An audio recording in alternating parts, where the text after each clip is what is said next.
पार्कच्या पहिल्या भागात आपण तारांगण शो पर्यंतचा प्रवास पाहिला होता. त्या पुढची मजा आता आपण इतर पाहणार आहोत. पण त्याआधी माझ्या वेदांश विजन या चॅनलला सबस्क्राईब करा, बेल आयकॉनवर क्लिक करा आणि व्हिडिओ आवडल्यास व्हिडिओला लाईक आणि शेअर करायला विसरू नका. चला तर मग मित्रांनो, प्लॅनेटरियम शो बघून आम्ही चाललोय आता 3D शो बघायला. 3D शो मध्ये मस्त 3D ग्लासेस डोळ्यावर चढवले आणि सुरू झाली एक वेगळी थरारक दुनिया. 3D चष्मा लावल्यामुळे सगळी दुनिया जवळ आल्यासारखीच वाटली. मित्रांनो, 3D शोची मजा घेऊन आम्ही चाललोय आता वरच्या मजल्यावर, जिथे आहे एनर्जी सेक्शन. आता बघूया इथे काय काय पाहायला मिळते.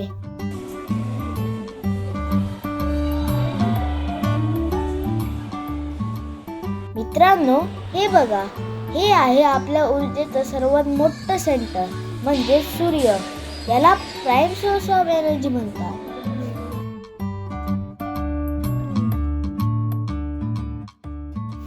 मित्रांनो, या एनर्जी सेक्शन मध्ये ही आहे सौर मोटर. इथे बघा, हे बटन दाबलं की बल्ब लागतो आणि सोलर सेलमुळे ही मोटर फिरायला लागते. जसा मध्ये हात घातला तसा प्रकाश अडवला गेल्यामुळे मोटर थांबली. आहे की नाही कमाल?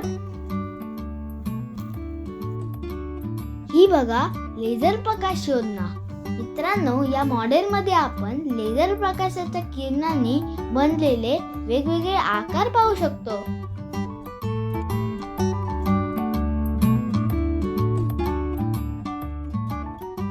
इथे बघा, आता यात पोटेन्शियल एनर्जी साठली आहे आणि जसं हे हँडल सोडलं की तयार झाली कायनेटिक एनर्जी. म्हणजेच साठलेल्या ऊर्जेचे रूपांतर वेगाने धावणाऱ्या ऊर्जेत होतं.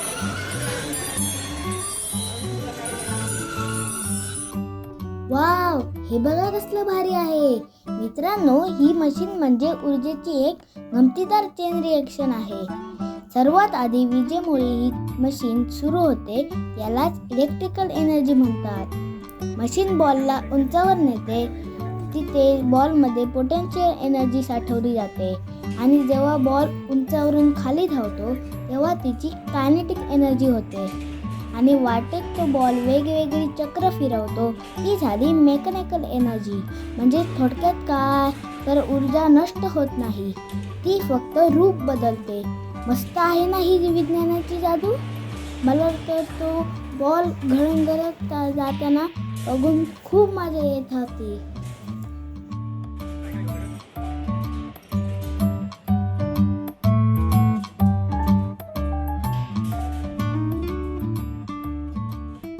मित्रांनो, हे बघा, इथे हे बटन दाबताच पाणी आतल्या आत वेगाने फिरायला लागते आणि त्या पाण्याच्या शक्तीने टर्बाइन फिरून वीज तयार होते. याला जलविद्युत किंवा हायड्रो इलेक्ट्रिसिटी असं म्हणतात. मित्रांनो, इथे बघा, समोरून वारा आला की पवनचक्की जोरात फिरते आणि बॅटरीमध्ये जास्त वीज साठते. इथे पहा, हा पेल्टियर इफेक्ट. इथे एका बाजूला गरम आणि दुसऱ्या बाजूला थंड असा दोन्ही अनुभव एकाच वेळी मिळतो. सायन्स आहे ना खरंच ग्रेट. मित्रांनो, आता मी निघालो आहे सर्वात मजेशीर अशा फन सायन्स विभागात. पाहूया इथे विज्ञानाची कोणती जादू आणि धमाल पाहायला मिळते. इथे पहा, हे बटन प्रेस केल्यावर मध्यभागी असलेला चुंबक जसा फिरतो तशा या सुया चुंबकीय शक्तीमुळे स्वतःची दिशा बदलतात. त्यातून आपल्याला अदृश्य लाईन्स ऑफ फोर्स स्पष्टपणे दिसतात आणि लाईन्स ऑफ फोर्सची एक सुंदर रचना तयार करतात.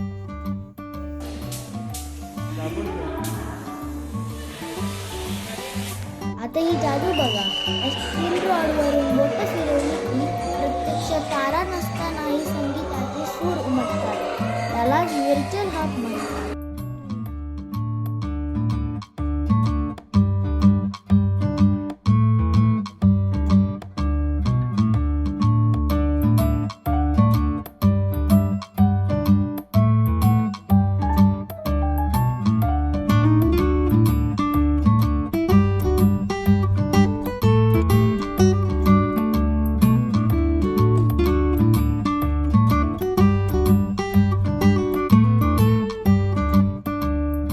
मित्रांनो, आता जे तुम्ही बघणार आहात त्यावर तुमचा विश्वासच बसणार नाही.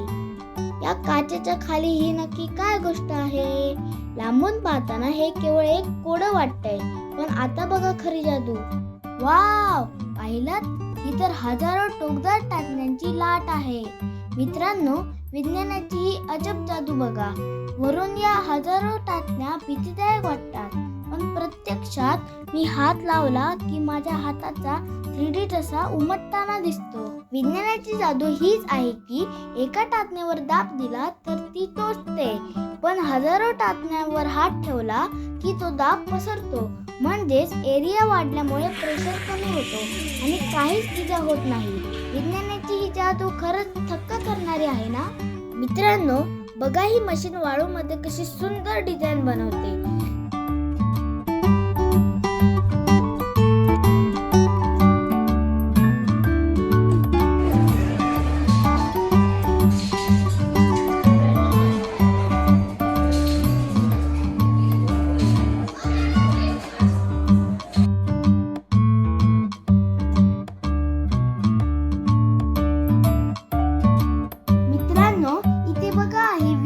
भिंत कधीच संपत नाही असं वाटते ना?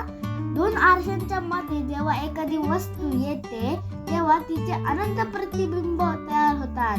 विज्ञानाच्या या आरशांची जादू खरंच भारी आहे ना? मित्रांनो, हा बघा वोर्टेक्स. जेव्हा मी हे बटन प्रेस करतो तेव्हा संथ पाण्यात एक शक्ती निर्माण होते. वेगाने फिरणाऱ्या पाण्यामुळे मध्यभागी हवेचा दाब कमी होतो आणि हा वोर्टेक्स म्हणजेच पाण्याचा भोवरा तयार होतो. मला खूप मजा आली हे पाहून.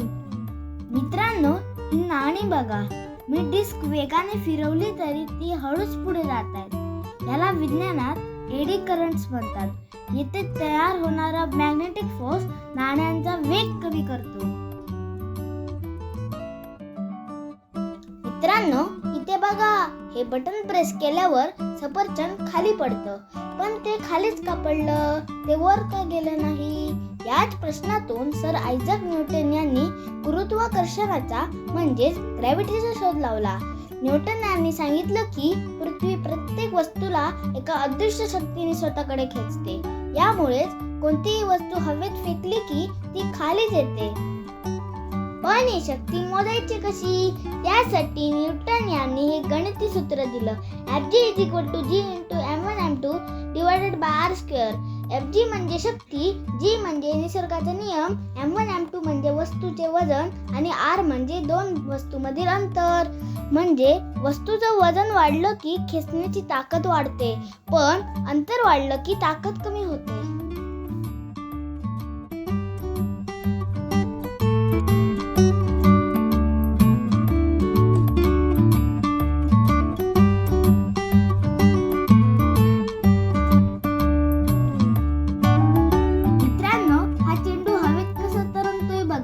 वेगाने वाहणाऱ्या हवेमुळे इथे प्रेशर कमी होतो आणि आजूबाजूची हवा या चेंडूला हवेतच पकडून ठेवते.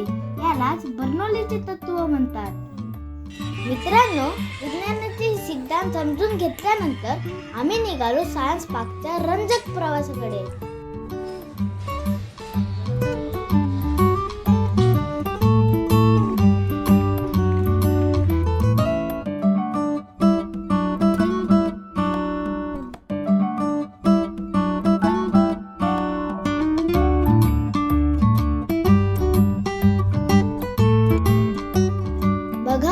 वेगवेगळ्या प्राण्यांची किती सुंदर प्रतिकृती आहेत. अगदी खऱ्यासारखीच वाटतात ना?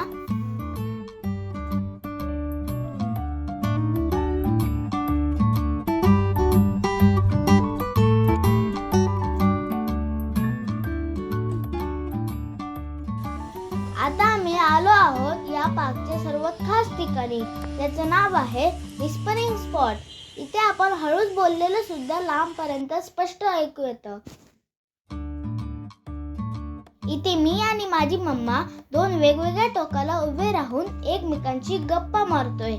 मम्मा लांब असूनही आवाज इतका स्पष्ट ऐकू येतोय की जणू मम्मा माझ्या बाजूलाच उभी आहे.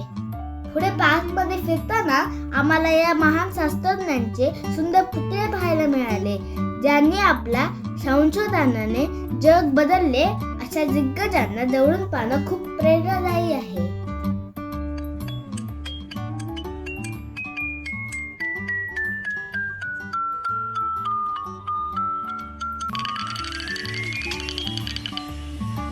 आणि या सफारीचा सर्वात सुंदर शेवट झाला तो अवकाश दर्शनाने.